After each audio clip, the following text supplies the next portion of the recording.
Hi, my name is Atif Darwish, Professor of OBGYN in Asyut University, Egypt. Today we will discuss an important topic in the field of infertility, which is thick endometrium. You know that in the proliferative phase of the menstrual cycle, the endometrium is a little bit thin, and in the secretory phase it is thicker because of the proliferation of the glands and stroma and increased vasculature due to increased number and size of spiral arteries. So in the second half cycle, the endometrium, if you see it by ultrasonography, looks thick and hyperechogenic, while if you examine the patient just after the menstruation or pre-ovulatory, you will see the endometrium as thinner with hypoechogenic appearance. We can classify the endometrium regarding its echogenicity into three types: type A, B, and C. Type A, which occurs in the proliferative phase just after menstruation, there is single strip, which is zona bizalis, and thereafter the appearance of zona functionalis, which grows up and until it reaches pre-ovulatory with a characteristic trilaminar appearance, which is composed of the zona bizalis, and between zona functionalis, and the third line is the reflection of the endometrium.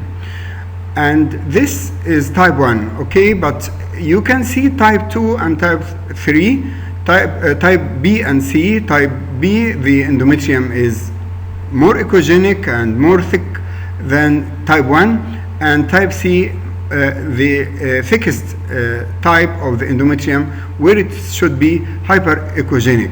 So we have hypoechogenic endometrium with trilaminar, isoechogenic, hyperechogenic, and the type B and C occur in the secretory phase of the menstrual cycle. If you see type B and C in the proliferative phase, this is abnormal and can be attributed to increased serum progesterone, premature increased serum progesterone, which may be due to premature pre-triggering progesterone elevation, old patients, increased serum androgen, patients with high dose of gonadotrophins. So if you see hyperechogenic endometrium in the first half of the cycle in the proliferative phase, this is abnormal and is attributed to increased serum progesterone. In the second half, the endometrium is normally thick, reaches up to 16 millimeter. It is uniformly echogenic, and this is because of functional layer increases in its size, becomes more edematous, more glands, more tortuous, and this is very important, and more homogeneous, hyperechogenic, and the glands branch and expand. Now, how can we measure the endometrium is thickened or not thickened? We have to follow the basics of ultrasonographic examination. The Canadian Fertility and Andrology Society mentions that the endometrium should be measured transvaginally in the sagittal plane at the thickest portion near the fundus. You don't have to measure near the cervix. You have to be nearest to the fundus at the thickest point of the endometrium. This is number one, and this has a great evidence in medicine. Another important issue is to make your transducer perpendicular on the endometrium, and the angle should be 90 degrees to have an excellent measurement of the thickness of the endometrium. If you see intrauterine fluid, this fluid should be excluded from measurement of the thickness, should be excluded, and this is very important again. So these are the criteria of perfect measurement of the thickness of the endometrium. We have to consider some factors that may affect the accuracy of endometrial measurements, including fibroids, adenomyosis, polypi, uterine orientation, body habits, previous surgeries, uterine contractions, ultrasound machine quality, intra-observer variability, and patient intolerance. Another point that may affect measurements of the thickness is the occurrence of uterine contractions at the time of examination. It was found that uterine contractions may increase uterine endometrial thickness by up to 4 millimeters due to myometrial and subendometrial peristalsis. And these studies did not find good support in literature, and is considered weak evidence of the effect of uterine contractions on the measurements of the uterine endometrial thickness. Again, MRI is helpful in measurement of the endometrial echogenicity and thickness, because at T2 you can see the endometrium as hyperintense due to increased fluid content, vascularity, and water content, while the adjacent myometrium is hypointense due to decreased vascularity and water content, and this is called junctional zone by MRI. So the endometrium can have M pattern, which is menstrual pattern, A just post-menstrual, B early follicular phase, C pre-ovulatory, and D luteal phase endometrium, which is thick and homogeneous in appearance. So if we evaluate the endometrium, not only thickness, we have to concentrate on the echogenicity as well. So please don't forget thickness and echogenicity. Why the endometrium is important? Because the endometrium is a site for implantation. And if the endometrium is good for implantation, with good thickness and echogenicity, respective to the menstrual day, this means that it is a receptive endometrium, and implantation is possible. And the receptive endometrium is best evaluated on day 6 to 10 post-ovulation, where we can see it in what's called implantation window, which is period at which the endometrium is optimally receptive to implanting blastocyst. So endometrial thickness actually is an indirect marker of the endometrial receptivity. It is not 100% informative of the endometrial receptivity, but it is an indirect marker.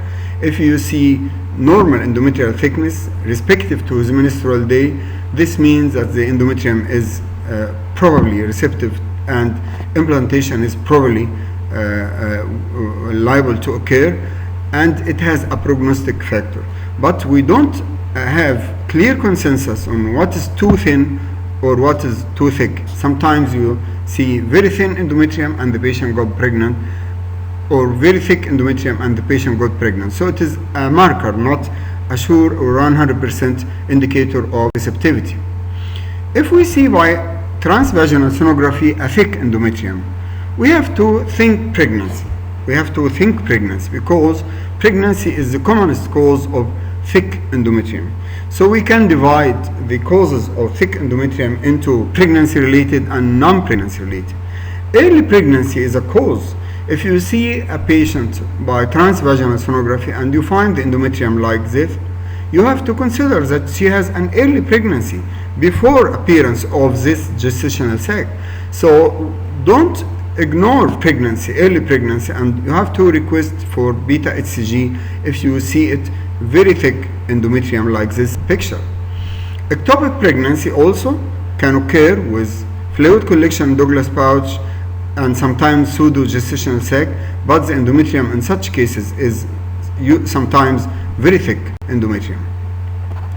Also, in cases with retained products of conception, the endometrium is thickened but heterogeneous with increased vasculature on Doppler ultrasonography, and you may find some fluid collection, and these findings are associated with increased uterine size because it is post-abortive uterus. So heterogeneity, increased vascularity, fluid collection, and sometimes increased uterine size.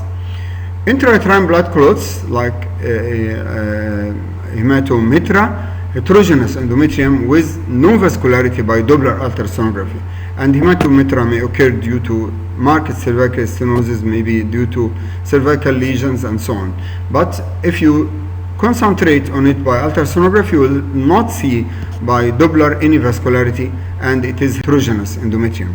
Sometimes in molar pregnancy, particularly partial mole, you will find endometrium in some parts of the uterus which is thickened, but if you thoroughly examine the rest of the uterine cavity, you will see multiple small cystic spaces of the molar pregnancy. Immediately postpartum, you will see some fluid inside the uterus, and the endometrium is thickened, but is usually associated with increased uterine size.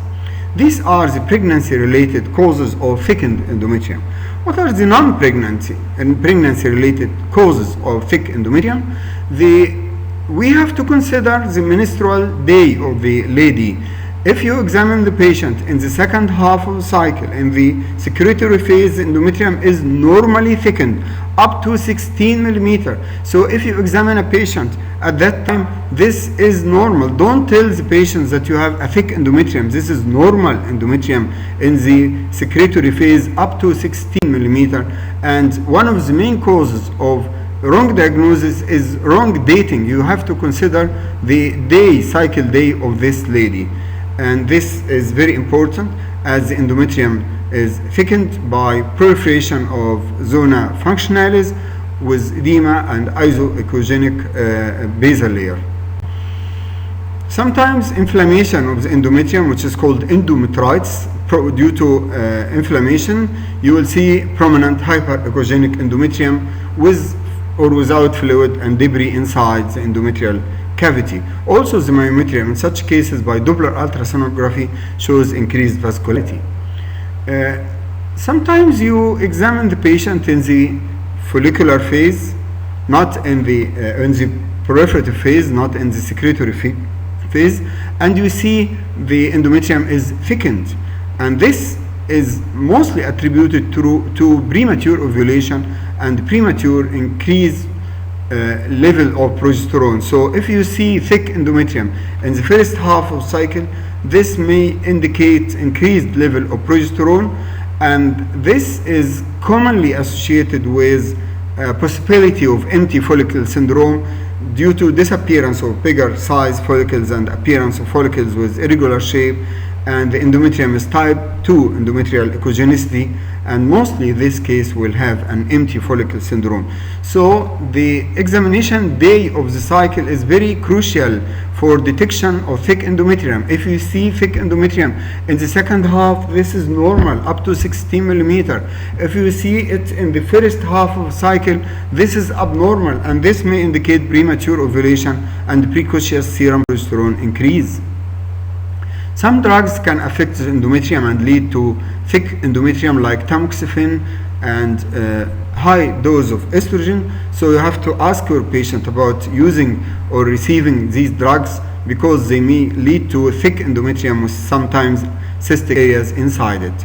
Some cases of intrauterine adhesions may be seen as thick endometrium but echogenic and irregular with focal thickening, which are suggestive of intrauterine adhesions. But if we go to the neoplasm, we have to consider benign and malignant lesions of the endometrium, which are very important. You may see a focal thickening of the endometrium, and this focal thickening can be highlighted by injection of saline inside the endometrial cavity, which is called saline infusion sonography. So you can delineate any focal lesion inside the endometrial cavity.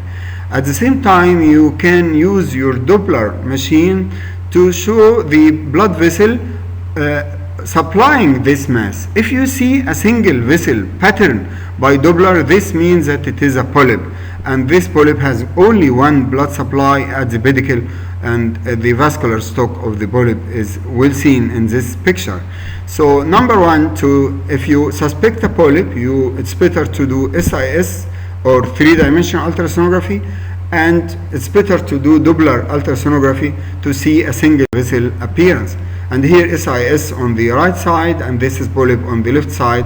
SIS showed the fluid and the polyp is around it, and Doppler also shows a single vessel appearance of the pedicle of this polyp. This is very important.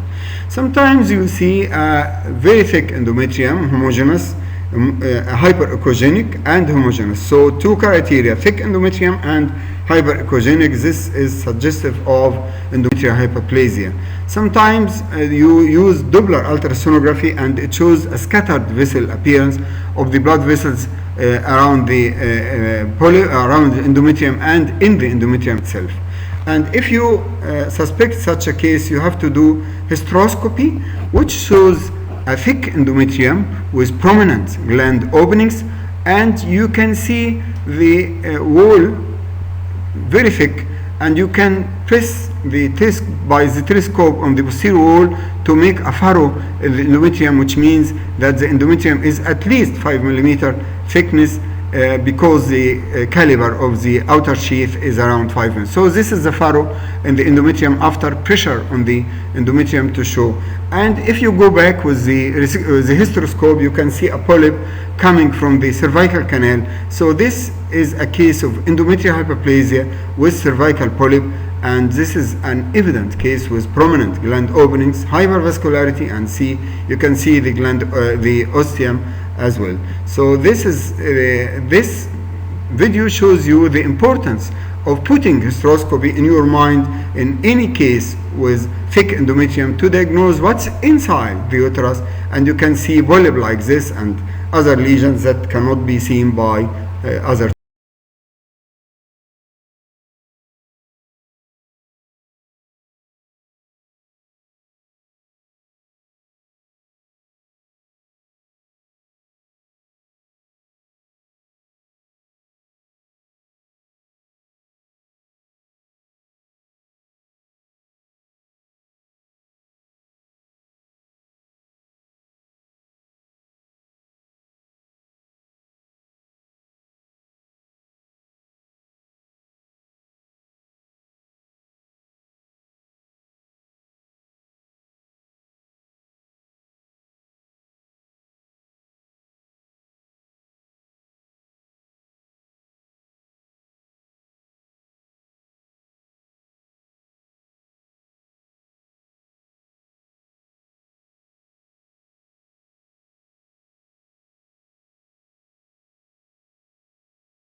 Tools. Sometimes endometrial hyperplasia is cystic, so you can see hypoechogenic circles among the hyperechogenic shadow of the endometrium.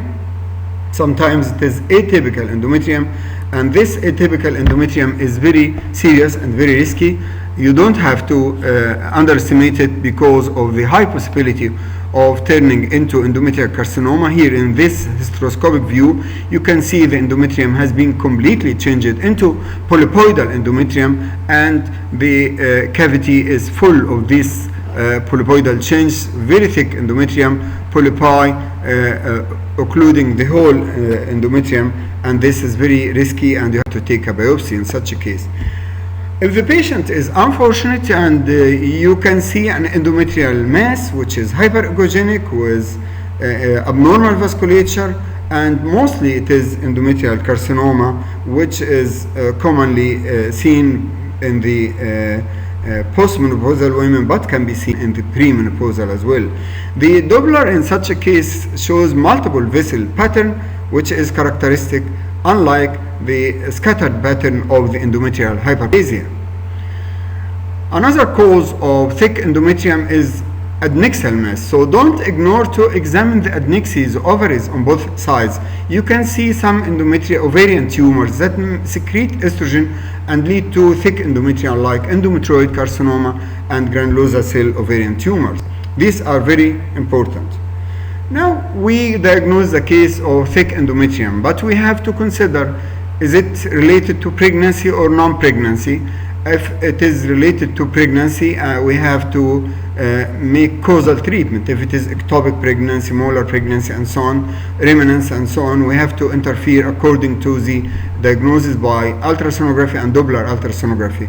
If it is non-pregnancy due to hormonal imbalance like premature progesterone rise, or due to tamoxifen use or high dose of estrogen, we have to treat such a case by the hormonal treatment.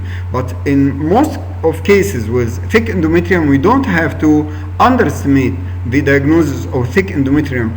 Even in young patients, we saw young patients with infertility and polycystic ovaries, and we took endometrial biopsies that revealed atypical endometrial hyperplasia and sometimes endometrial carcinoma in very young age. So please don't ignore to take endometrial biopsy by any means. Simple procedure that makes any intervention safe and assures you about the nature of the endometrial thickness in such a case. Don't ignore SIS and hysteroscopy, as I told you, because hysteroscopy is very valuable and can diagnose most of the cases and can take a biopsy, of course guided by hysteroscopy. Some publications which are scarce on the role of hyperprolactinemia on endometrial thickness and the impact of prolactin normalizing drugs, dopamine agonists, on the endometrial hyperplasia in cases with hyperprolactinemia. They found a higher response of the endometrial hyperplasia and improvement and control of the endometrial hyperplasia in patients with hyperprolactinemia treated with dopamine agonist, and this signifies a role of prolactin in endometrial hyperplasia. But unfortunately, these are not big studies, and another animal study has been published before many years. So the role of hyperprolactinemia is not settled so far. In conclusion, the endometrium has a crucial role in infertility. We should evaluate it well regarding the menstrual day, and we should know what's normal and what's abnormal. In the follicular phase, the endometrium is thin. In the luteal phase, it is thick. Naturally, it is thick. Don't tell the patients that you have an abnormal endometrium in second half cycle. Thick endometrium not in the second half cycle, we have to think pregnancy or hyperesternization, and hysteroscopy has a priority for evaluation of any case with thick endometrium. If you like this lecture, please press on the like icon, and don't ignore to press on the notification and subscribe icons as well. Thank you very much.